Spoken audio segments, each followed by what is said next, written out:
એકતાનગર ખાતે આયોજિત સૂચિત રેલી અને આવેદનમાં કાર્યક્રમને તંત્રએ ગેરકાયદેસર જણાવી ધારાસભ્ય ચૈતર વસાવાને આવેદનપત્ર આપવા જતા પોલીસે અટકાવતા પોલીસ સાથે ઘર્ષણ સર્જાયું હતું।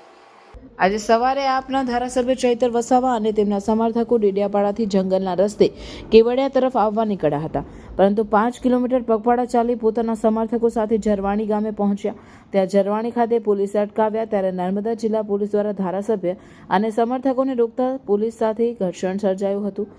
તું મેના દ્રશ્યો પણ સર્જાયા હતા। અત્રે ઉલ્લેખનીય છે કે સ્ટેચ્યુ ઓફ યુનિટીની સામે ડિમોલિશન ગત અઠવાડિયામાં કરવામાં આવ્યું, જે સંદર્ભે વિવિધ સમાજના લોકોએ વિરોધ અને રેલી એકતાનગર ખાતે રાખવામાં આવી। આ રેલીને નિષ્ફળ બનાવવા માટે પોલીસે ચુસ્ત બંદોબસ્ત મૂકી દીધો હતો, જેમાં નર્મદા ડીવાયએસપી, એલસીબી અને પોલીસ સતત ધારાસભ્યની સાથે રહ્યા હતા।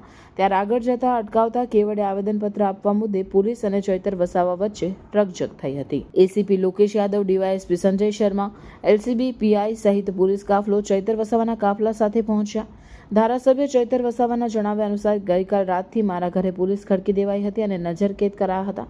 આવેદનપત્ર માટે પરવાનગી માંગી પણ પરવાનગી આપી ન હતી। લોકશાહીમાં આવેદન નહીં આપવા જવાની કાર્યવાહીને ગેરબંધારણીય જણાવી હતી। ઉદ્યોગપતિઓના હોટલ મોટલોના માલિકોના ઇશારે જે ડિમોલેશન થયેલું છે એનો અમે વિરોધ કરીએ છીએ। આજે અમે આવેદનપત્ર આપવા માટે જઈ રહેલા છે, પણ આઈપીએસ લોકેશ યાદવજી, એમના ડીવાયએસપી શર્માજી અને તમામ પોલીસ ફોજે અમને ઝરવાણી ખાતે અટકાવેલા છે। આ દેશમાં લોકશાહી હોવા છતાં જે આ તાનાશાહી અધિકારીઓના ઇશારે પોલીસ કરી રહી છે એ ખૂબ જ નિંદનીય છે। આજે એક ધારાસભ્ય તરીકે અમારા અધિકારે અમે આવેદનપત્ર આપવા માંગીએ છીએ, એની પણ રજૂઆત આ લોકો કરવા દેતા નથી। એટલે આજે દેશ કઈ દિશા તરફ જઈ રહેલો છે એ આપણે સૌએ જાણવું પડશે। જો આ લોકોને ન્યાય નહીં મળશે, આવનારા દિવસોમાં અહીંયા સીએમના કે પીએમના તમામ કાર્યક્રમોનો અમે બહિષ્કાર કરીશું। વિશ્વ આદિવાસી દિવસ પણ અહીંયા ઉજવાશે, વિશ્વ અધિકાર દિવસ પણ આવનારા દિવસોમાં ઉજવાશે। તમામ રચનાત્મક કાર્યક્રમો જો આ લોકોને ન્યાય નહીં મળશે તમારા ચાલુ રહેશે। પોલીસ અમને અહીંથી જવા નથી દેતી। અમારા તમામ આગેવાનોના ઘરે રાત્રેથી પોલીસ મૂકી દેવા, મારા ઘરે પણ 10 થી 15 પોલીસ મૂકવામાં આવી છે। પોલીસ શાંતિ, સલામતી અને સુરક્ષા, કાયદો વ્યવસ્થા જાળવવા માટે પોલીસને પગાર મળે છે, નહીં કે વિપક્ષના આગેવાનોને આ રીતના હેરાનગતિ કરવાની અને આદિવાસીઓને દબાવવાની આ વાત છે। જ્યારે વિકાસના નામે આદિવાસીનો ભોગ લેવાય છે ત્યારે અમને દુઃખ થાય છે। અને આજે આદિવાસી વિસ્તારમાં નર્મદાનું પાણી નથી, શિક્ષકો નથી, શાળા નથી, આંગણવાડીઓ નથી, રોજગાર નથી, ડોક્ટરો નથી, સાધનો નથી, રોડ રસ્તા નથી। કેમ એના માટે કોઈ બોલતું નથી? કેમ એના માટે પ્રશાસન કામ નથી કરતું? એટલે આદિવાસીઓનો માત્ર જમીનો, જળ જંગલ, જમીન છીનવવાનું આ ષડયંત્ર છે, એની સામે અમે લડવાના છે। પોલીસનો ઉપયોગ થશે કે મિલિટરીનો ઉપયોગ થશે, આવનારા દિવસોમાં જે પણ મોરચે લડવું પડશે, સડકથી લઈને સદન સુધી અમે લડીશું। અમે ડેડિયાપાડાથી ઝરવાણીના રોડ પર આવ્યા અને આગળ અમને અટકાવવામાં આવ્યા, એટલે અમે ત્યાંથી પગદંડી અહીંયા ચાલીને આવ્યા છે। અહીંયા પણ અમને અટકાવવામાં આવ્યા છે। અમારી સાથે ટીંગાટોળી કરવાની પ્રયાસ હતો। પોલીસને અમે રિસ્પેક્ટ કરીએ છીએ, એમનો કાયદો વ્યવસ્થા એ લોકો જાળવે અને અમે અમારી રજૂઆત કરવા જઈએ, એ જ અમારી માંગણી છે। પણ પોલીસ આજે પણ ટાઈમ પાસ કરે છે, હમણાં પણ 2 કલાકથી જોઈએ છે। અમે તો અહીંયા જ રહેવાના છે, આવેદન આપ્યા વગર અમે જવાના નથી। આવેદનપત્ર આપવા માટે આ લોકશાહીમાં પરવાનગીની જરૂર જ નથી રહેતી, છતાં પોલીસના કહેવાથી અમે પરવાનગી પણ માગી, પણ પ્રશાસને અમને પરવાનગી આવેદનપત્ર આપવા માટે નથી આપી। તો આ લોકશાહીમાં આવેદનપત્ર આપવા માટે પરવાનગી નહીં મળે, એટલે વિપક્ષને પોલીસનો ઉપયોગ કરીને આ દબાવી દેવાની જે રણનીતિ છે ભાજપ સરકારની, એની સામે આવનારા દિવસોમાં ગામડે ગામડે જઈશું, જાગૃત કરીશું અને આવનારા સીએમ કે પીએમ જો આ લોકોને ન્યાય ન મળે તો સીએમ અને પીએમના કાર્યક્રમોને પણ અમે બહિષ્કાર કરીશું। ધારાસભ્ય ચૈતર વસાવાએ જણાવ્યું કે કેવડિયા કોલોની ખાતે બાપદાદાના સમયથી રહેતા આદિવાસી લોકોના ઘરો અને લારી ગલ્લા પર ઉદ્યોગપતિઓના કહેવાથી સરકારે બુલડોઝર ચલાવ્યું। તેના વિરોધમાં આજે આમ આદમી પાર્ટીના ધારાસભ્ય ચૈતર વસાવા સ્થાનિકોને સાથે રાખીને કેવડિયા ખાતે કેવડિયા સ્વર્ણિમ સંકુલ સીઈઓને મળ્યા અને વિસ્તારપૂર્વક ચર્ચા કરી છે। અમારા ઘણા કાર્યકરોને ડિટેન કર્યા છે, ઘણાને નજરકેદ કર્યા છે। અમારા 4 આગેવાનો સીઈઓને મળ્યા હતા, જેમણે 1 સપ્તાહમાં જેમના ઘર તૂટ્યા છે એમને સરકારના ધારાધોરણ મુજબ વળતર આપવાની ખાતરી આપી હતી। તેમાં સરકાર પાસે જે પુરાવા છે તે પણ આપવા જણાવતા મામલો થાળે પડ્યો હતો।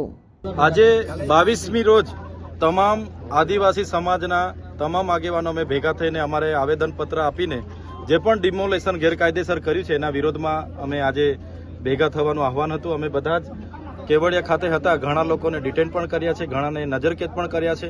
ત્યારે આ અસરગ્રસ્તોની જમીનો આમાં બધી ગઈ છે અને એ લોકોને આજે ઘર તોડી નાખવામાં આવે, એમને ઘરબાર વગરના કરી દેવામાં આવે, ત્યારે અમે સમગ્ર બધા જ લોકોની માંગ હતી કે અમે બધા જ સાથે જઈને રજૂઆત કરીશું, પણ ત્યાંના વહીવટી તંત્ર પ્રશાસને અમને 4 આગેવાનોને ત્યાં મિટિંગ માટે બોલાવ્યા હતા અને 4 આગેવાનો અમે સીઓ સાહેબ જે છે અરોરા સીઓ શ્રી અરોરા છે એમની ઓફિસે ગયા. ત્યાં પોલીસ અધિક્ષક, વન સંરક્ષક અને તેમની અધ્યક્ષતામાં હમણાં મિટિંગ થઈ ત્યારે અમારી અડધો કલાક જેટલી ત્યાં આખી ચર્ચાઓ થઈ એક મુદ્દાની.